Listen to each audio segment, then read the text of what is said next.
Hello everyone, welcome back to our channel. तो episode की starting में हम शायो को देखते हैं जो कि उन दोनों को बताती है कि यहाँ पर 108 मार्शल आर्ट्स के बारे में लिखा हुआ है और आज भी हम इसका इस्तेमाल कर सकते हैं। हमें लगता है कि हमें इसे जल्दी से कॉपी कर लेना चाहिए। जिस पे शेनला उससे कहता है कि लगता है तुमने पूरा नहीं पढ़ा, थोड़ा नीचे देखो क्या लिखा हुआ है कि कोई भी इस मार्शल आर्ट को कॉपी मत करना। और वो थोड़ा आगे जाता ही है, तभी वो शायो को बुलाता है और कहता है कि देखो यहाँ पर क्या लिखा हुआ है। डीमन लॉर्ड का लास्ट सुसाइड नोट, उसमें लिखा होता है कि 12th मास्टर के साथ लड़ाई करने के बाद मैं यहाँ पर आया था अपना कल्टीवेशन करने के लिए, पर अफसोस मुझे कुछ वजहों से इतना बड़ा कदम उठाना पड़ा। लेकिन जो भी मेरे इस आखिरी नोट को पढ़ेगा उसको मेरी तरफ से बहुत ज्यादा रिस्पेक्ट है। और अगर तुम यहाँ पर लिखे हुए सारी चीजों को इस्तेमाल करोगे तो तुम भी डीमन क्लैन के 33 मेंबर बन जाओगे और उन्हीं की फ्यूचर जनरेशन भी कहलाओगे। यहाँ पर मेरी कुछ रखी गई पुरानी चीजें है, जैसे कि 9 हेवनली आइस तोड़ और डीमंस का ब्लड भी है। और आने वाले समय में 9 हेवनली आइस तोड़ किसी के भी मेरिडियंस को बना सकता है। उम्मीद है कि ये किसी के काम आएगी। और अब शनाओ कहता है कि देखो इसमें वही 9 हेवनली आइस तोड़ के बारे में लिखा हुआ है जिससे कि हम मेरिडियंस को ठीक कर सकते हैं। जिस पर शायद कहते कि हाँ, पुराने जमाने के लोग सच कहा करते थे। और अब वो नीचे लिखे गए और शब्दों को पढ़ती है जिस पर डीमन लॉर्ड ने लिखा होता है कि मैं जिसे अपनी जिंदगी में सबसे ज्यादा प्यार करता था, अफसोस एंड में मुझे उसे मानना भी पड़ा क्योंकि ये सब हेवन के लिखी गई एक चाल थी हम डीमंस को हराने की। और मेरे यहाँ तक आने का मकसद भी यही था कि मैं अपने प्यार को बचा सकूं, पर अफसोस ऐसा कुछ भी नहीं हुआ और सब कुछ खत्म हो गया। लेकिन इस दुनिया से कभी डीमंस हटेंगे ही नहीं। और फिर तभी शनाओ सर से कहता है कि तुम क्या कर रही हो, इसमें 9 हेवनली आइस तोड़ के बारे में लिखा हुआ है, इसका मतलब हम जीशा को ठीक कर सकते हैं। जिस पर शायद कहते कि हाँ क्यों नहीं, पर सबसे पहले हमें डीमन लॉर्ड के पास जाकर कुछ सुराग ढूंढने होंगे। और अब वो तीनों की तीनों डीमन लॉर्ड के आर्मर के पास जाते हैं, जहाँ पर शनाओ कहता है कि सच में ये आर्मर तो बहुत ज्यादा अच्छा है। अब शायद उसे बताती है कि मेरे मास्टर ने कहा था कि डीमन लॉर्ड के आर्मर को रूयू बाइडो फैन ने बनाया था, जो कि अपने समय के फेमस क्राफ्टमैन थे। और अब शनाओ कहता है कि इस आर्मर के अंदर तो मुझे किसी की बॉडी दिख ही नहीं रही है, आखिर इसके अंदर से डीमन लॉर्ड की बॉडी गई कहाँ। और अब शायद उसके पास आता है और अपना सर झुकाता और कहता है कि लॉर्ड डीमन, मैं आपको मैजेस्टी नहीं कह सकता हूँ क्योंकि मैं कोई डीमन नहीं हूँ, लेकिन आज हमें आपका 9 हेवनली आइस तोड़ चाहिए होगा किसी और की जान बचाने के लिए, और इसके बदले मैं आपसे बहुत ज्यादा माफी मांगना चाहता हूँ। लेकिन आखिर आप उसका करेंगे क्या? इससे अच्छा यही होगा कि आप उसे हमें लौटा दे। इसके बदले मैं आपके सामने 81 बार झुकूंगा। और वो उसके सामने झुकते झुकते बहुत ज्यादा थक जाता और कहता है कि अब तो मैंने पूरा भी कर लिया, तो मुझे अब ट्रेजर लौटा दो जिस पर वहाँ पर कुछ भी नहीं होता है। और अब शनाओ कहता है कि आखिर ये क्या है, वो ट्रेजर है का, आपने मुझे अभी तक लौटाया क्यों नहीं? जिस पर शायो मन में सोचती है कि तुम सच में लकी हो, अगर डीमन लॉर्ड अभी जिंदा होते तो तुम्हारी ऐसी बातों को सुन के तो जरूर मार देते। और दूसरी तरफ शनाओ लॉर्ड डीमन की आर्मर के पास आता है और कहता है कि मुझे वो ट्रेजर लौटा दो, उसके लिए आप जो कहेंगे मैं वही करूंगा। और उसके पैर रखते ही नीचे एक बटन दब जाता है और उसके पैर हटाते ही वहाँ से एक ब्लू कलर की लाइट निकलती है और वहाँ पर डीमंस की हेवनली किताब और आइस तोड़ भी होता है, जिसको देखकर तीनों के तीनों ही खुश हो जाते हैं। पर जैसे शेनलाओ उसे छूने की कोशिश करता है तो शायो उसे रोक देती है और कहती है कि वो बर्फ का बना हुआ है और अगर तुमने उसे बाहर निकालने की कोशिश करी तो वो 15 मिनट से ज्यादा देर तक नहीं रुक पाएगा। जिस पर शेनलाओ कहता है कि फिर हम क्या करें? जिस पर शायो कहती है कि हमें लगता है हमें जीशा को यहीं पर ही बुलाना चाहिए। और अब शेनलाओ उसकी बातों पे एग्री हो जाता है, पर तभी वो वहाँ से डीमंस टेक्निक वाली बुक को भी उठा लेता है और कहता है कि इनको पढ़ने के बाद देखना मैं भी बहुत ज्यादा स्ट्रॉन्ग हो जाऊंगा। जिस पर शायो कहते हैं कि क्या ये अच्छी बात है? मुझे नहीं लगता कि तुम्हें डीमंस की किताबों को पढ़ना चाहिए क्योंकि ये खतरनाक भी हो सकती है। जिस पर शेनलाओ कहता है कि ठीक है, अगर हम इसे प्रैक्टिस करते समय इस्तेमाल नहीं कर सकते तो क्या हुआ, इनकी हिस्ट्री के बारे में ही कुछ पढ़ लूंगा। और अब शेनलाओ उन्हें आइडिया देता है कि हमें ऊपर जाकर लॉर्ड डीमन के आर्मर को चेक करना चाहिए, पर पहले शायद तो मना करती है, पर लास्ट में वो भी एग्री हो जाती है और अब वो तीनों की तीनों ऊपर जाने लगते हैं। जिस पर शायद कहती है कि इन 100 सालों के अंदर अंदर किसी ने भी डीमन लॉर्ड को देखा ही नहीं है और फाइनली आज हमें मौका मिला है। और अब जैसे वो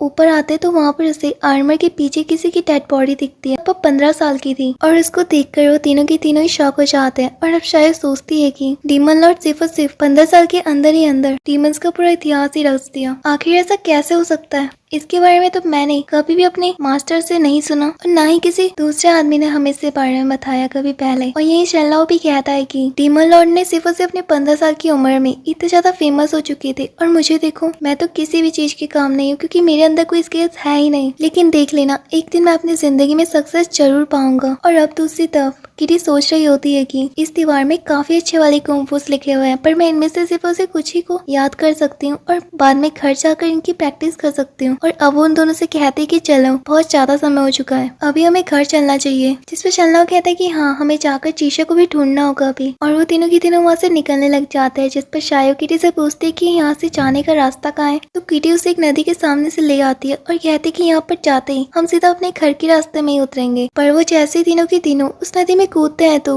वो सीधा दूसरी नदी के पास आ जाते हैं, जो कि उनके घर से काफी ज्यादा दूर थी। और अब शनलाओ कहता है कि हम क्या करेंगे, मुझे तो ढंग से तैरना भी नहीं आता। जिस पर शायो कहते हैं कि मुझे कहाँ आता है। और फिर तभी वहाँ पर वो बोटमैन भी आ जाता है। उसको देखकर दोनों की दोनों कहते हैं कि ये तो वही आदमी है ना जो कि उस दिन हमारी बोट को डुबाकर चले गया था। लेकिन हम देखते कि इस बार वो बोटमैन उन तीनों को लिफ्ट दे देता है। और वहाँ पर बैठते ही शायद कहते कि हमारी जिंदगी में क्या कुछ नहीं बदल गया ना। और फिर तभी किटी कहती है कि वेल, मुझे अब अपने घर जाना होगा, पर मैं जानती हूँ कि मेरा इस दुनिया में अब कोई भी नहीं है। जो मेरी बहन थी वो भी महल में आग लगने के कारण मर गई थी, पर अभी कुछ काम है जो कि मुझे अपने राज्य में जाकर पूरा करना होगा। जिस पर शायद कहते कि मुझे डर लग रहा है, अगर तुम किसी दुश्मनों के हाथों पे पड़ गई तो। किटी उससे कहती कि कोई नहीं, मेरी चिंता मत करो, लेकिन मैं आप दोनों को कभी भी नहीं भूलूंगी। और वैसे भी मैं आपकी यादों के लिए इसको लेकर तो जा रही हूँ ना, जो कि शनलाओ ने मुझे दिया था। और अब वो तीनों की तीनों नदी के किनारे आकर बोटमैन को शुक्रिया अदा करते हैं। और उसके जाते ही किटी उनसे कहती कि अब समय हो चुका है, मुझे भी यहाँ से जाना होगा, लेकिन चिंता मत करो, जब मेरा काम खत्म हो जाएगा तो मैं जरूर आऊंगी और तुम दोनों से एक बार फिर से